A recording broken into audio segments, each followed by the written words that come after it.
When we think about becoming rich, we usually think about saving up enough money or avoiding debt because it feels good to have cold, hard cash on hand.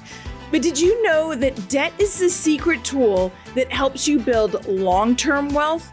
I mean, it's not something to fear or shy away from because it helps you leverage what you have to create more. Now, there is such a thing as good versus bad debt, which we'll cover.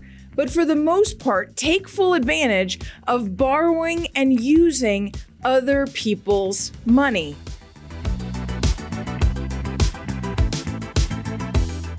First off, debt allows you to make big purchases that you might not be able to afford upfront. Instead of waiting years to save up for a down payment on a house, as an example, you can take out a mortgage and start building equity right away.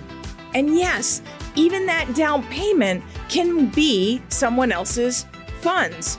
Similarly, student loans can help you invest in your future earning potential by pursuing a degree or certification that can lead to higher paying jobs. I mean, that being said, not all debt is good debt.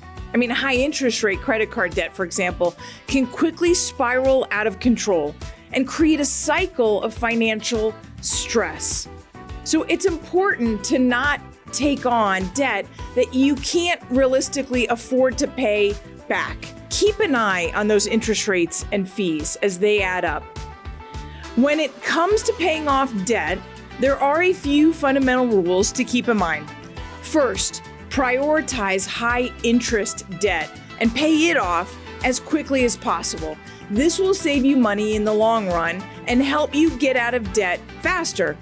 Second, make a budget and stick to it. This will help you avoid overspending in the first place and ensure that you have enough money each month to make your debt payments. Finally, consider using a debt repayment strategy, which can help you stay motivated and make progress towards your goals.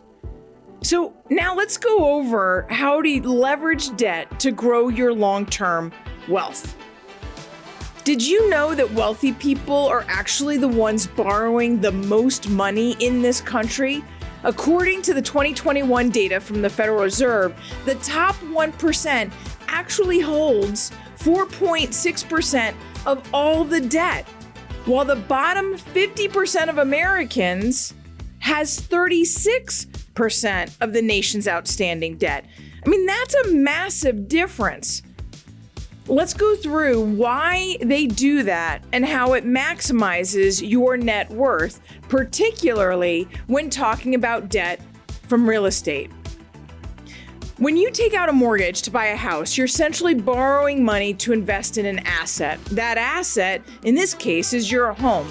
And over time, that asset appreciates in value, which is the key to having good debt. It makes you money rather than taking from the money you've worked so hard to earn. If you use all of your savings, you're left with no cushion in case something goes wrong. But if you take out a loan, you still have savings to fall back on. Plus, the interest on that loan is tax deductible, which helps you save money on your taxes. By using debt to buy a house, you're leveraging the value of that same asset. Let's say you put $50,000 down on a $500,000 home. That means you're using $50,000 of your own money and $450,000 of borrowed money.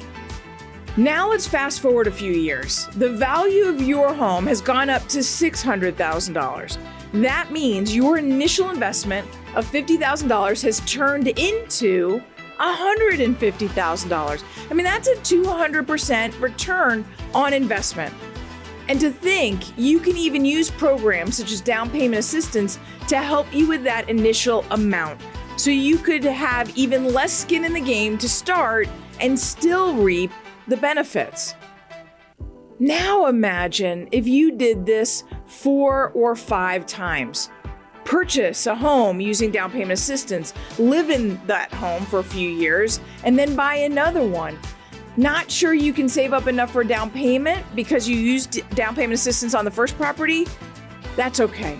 Use the property that you're in, leverage it, pull cash out, whether it's a refinance or a home equity line of credit, and purchase your second one. By keeping that first home, you are maintaining a long-term appreciating asset and using other people's money, i.e. rent, to pay off your debts. Not all debt is bad. And while on paper you own more than you have, you've created a strategy that has options in almost any market. There aren't really any other assets that provide those level of options. Of course, this is just one example. There are risks involved with using debt as leverage, and it's important to make sure you can afford your mortgage payments and your other expenses. But by using debt responsibly and investing in a valuable asset like a house, you can potentially grow your wealth over time. Well, thanks for watching, and remember, with the right mindset and strategy, debt can be a valuable tool in your journey of building wealth through real estate. If you're interested in learning more about how to use debt as leverage when buying a home, give the Rueth team a call. We're here to help you every step of the way.